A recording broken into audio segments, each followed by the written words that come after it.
नमस्कार। अभिवादन स्वीकार करें आदर्श तिवारी का। भोजपुरी गायक व भाजपा सांसद मनोज तिवारी जी का गाना था कि नियम का बघारा तड़ा रास्ता छोड़ मंत्री जी के गाड़ी आवता, रास्ता खाली कर मंत्री जी के सवारी आवता। आज जब सिवान की ओर बढ़िए जनाब तो आपको पता चलेगा कि भारत में ट्रैफिक सिर्फ जाम नहीं होता, वो राजनीतिक जुनून का सूचकांक भी होता है। 10 किलोमीटर दूर से ही गाड़ियों की कतारें जैसे कोई बारात रुकी हो और दूल्हा अब तक तैयार न हुआ हो। लोग पैदल ही चल पड़े हैं जैसे कोई रेड कारपेट हो और कहीं कैमरा छुपा हुआ हो। बच्चे स्कूल नहीं जा रहे हैं लेकिन मोदी जी आ रहे हैं, इसका रट्टा उन्हें पहले से याद है। गोपालगंज, सिवान, छपरा, 3 जिलों की सड़कों पर ऐसा सन्नाटा पसरा है जैसे आईपीएल का फाइनल हो और बिजली गुल हो गई हो। चौराहों पर सिर्फ चाय वाले बचे हैं जिनका आज बिजनेस डाउन है, क्योंकि असली चाय वाला तो मंच पर है। जनता भाग रही है, धूल उड़ रही है, धूल फांक रही है और राजनीति मुस्कुरा रही है। सभा स्थल ऐसा लग रहा है जैसे पूरा बिहार वहीं बस गया हो। कुल मिलाकर ये कुंभ नहीं, कुर्सी कुंभ है। 1 दर्जन मंत्री, मुख्यमंत्री, उप मुख्यमंत्री, सांसद, विधायक, मुखिया, सरपंच, वार्ड सदस्य सब हाजिर हैं। कुछ ऐसे भी दिख रहे हैं जो आखिरी बार शपथ लेते समय दिखे थे। भीड़ अभूतपूर्व रही, इसमें कोई संदेह नहीं कि पार्टी ने इस सभा के लिए पूरी ताकत झोंक दी। सरकारी संसाधनों का उपयोग हुआ या दुरुपयोग, ये तय करना तो चुनाव आयोग का काम है, लेकिन जमीनी रिपोर्ट यही कहती है कि आंगनबाड़ी सेविकाओं से लेकर रसोइया तक सभी कार्यकर्ता बन चुके थे। खैर, सभा स्थल पर माहौल गर्म था, लेकिन बिहार के भविष्य पर चर्चा ठंडी। प्रधानमंत्री नरेंद्र मोदी ने आते ही अपने पुराने चित परिचित मुस्कान लिए जनता को संबोधित करना शुरू किया। सब लोगन के प्रणाम करता ने बाबा महेंद्रनाथ, बाबा हंसनाथ, सोहगरा धाम, मां थावे भवानी, मां अंबिका भवानी, प्रथम राष्ट्रपति देश रत्न डॉक्टर राजेंद्र प्रसाद और लोक नायक जयप्रकाश नारायण के पावन भूमि पर रउआ सबके अभिनंदन करता ली। चुनावी साल में पीएम मोदी एक बार फिर बिहार का दौरा किया, जहां उन्होंने राज्य को लगभग 10,000 करोड़ रुपए की योजनाओं की सौगात दी। उन्होंने जल, रेल और बिजली सहित कई विकास परियोजनाओं का शिलान्यास और विकास कार्यों का उद्घाटन किया। इस साल यह पीएम मोदी का 5वां बिहार दौरा है, जिसे भी चुनावी लिहाज से बेहद अहम माना जा रहा है। सिवान को लालू परिवार का गढ़ माना जाता है। इस दौरान उन्होंने जनसभा को संबोधित भी किया और आरजेडी कांग्रेस पर जमकर निशाना साधा। साथियों, बिहार के रहने वाले हर व्यक्ति के लिए सबसे बड़ी बात होती है उसका स्वाभिमान। मेरे बिहारी भाई बहन कठिन से कठिन परिस्थिति में काम करके दिखा देते हैं। वो कभी अपने स्वाभिमान से समझौता नहीं करते, लेकिन पंजे और लालटेन वालों ने मिलकर बिहार के स्वाभिमान को बहुत ठेस पहुंचाई। अब आते हैं बिहार में बहार बा नीतीश कुमार बा के बिहार के मुख्यमंत्री नीतीश कुमार जी पर। उन्होंने लगातार आरजेडी पर इशारों में तंज कसते हुए कहा कि जब विपक्ष को सत्ता में मौका मिला तब उन्होंने कुछ नहीं किया और अब केवल अनाप शनाप बातें करते हैं।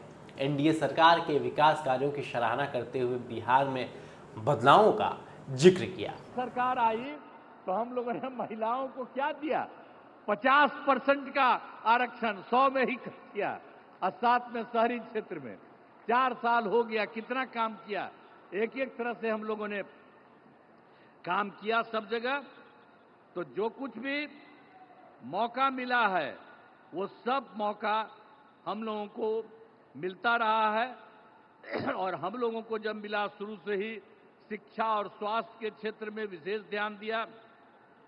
राज्य में बड़े पैमाने पर पुल पुलियों का निर्माण कराया, और 7 निश्चय जब चल रहा था हम लोगों का, तो हर घर बिजली, हर घर नल का जल, हर घर शौचालय। जनसभा में नीतीश कुमार प्रधानमंत्री मोदी की तारीफ करते थक नहीं रहे थे। उन्होंने कहा, आज पीएम मोदी यहां कई योजनाओं का उद्घाटन और शिलान्यास कर रहे हैं। बिहार लगातार विकास की राह पर अग्रसर है। इसके एकमात्र वजह प्रधानमंत्री नरेंद्र मोदी हैं।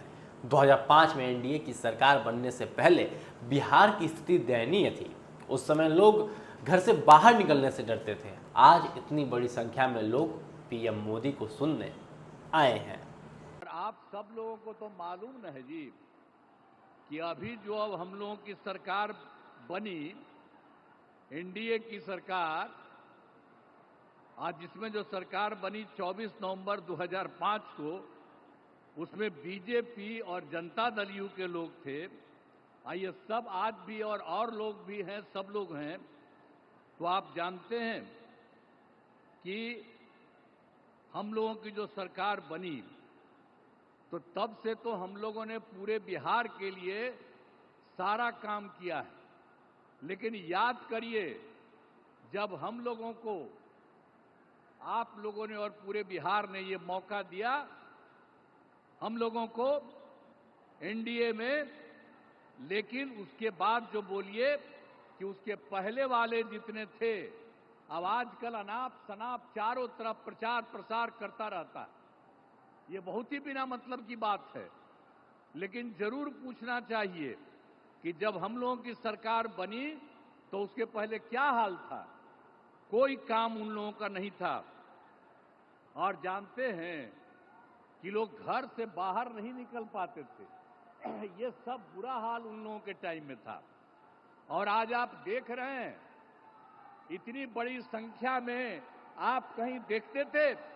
आज आप इतनी बड़ी संख्या में जो सब हम लोगों के आदरणीय प्रधानमंत्री जी श्री नरेंद्र मोदी जी की बात को सुनने के लिए आप यहां पर पधारे हैं, इतनी बड़ी संख्या में, मैं आपका अभिनंदन करता हूं। अब सब लोग यहां पर देखिए। उन्होंने फरवरी 2025 के बजट में मखाना बोर्ड और कई एयरपोर्ट की स्थापना की घोषणा का उल्लेख किया। विशेष रूप से उन्होंने जातीय जनगणना के फैसले के लिए पीएम मोदी को धन्यवाद दिया और कहा, यह एक ऐतिहासिक कदम है जिसकी मांग हम लंबे समय से कर रहे थे। विपक्ष पर जातीय जनगणना का श्रेय लेने की कोशिश करने का आरोप लगाया।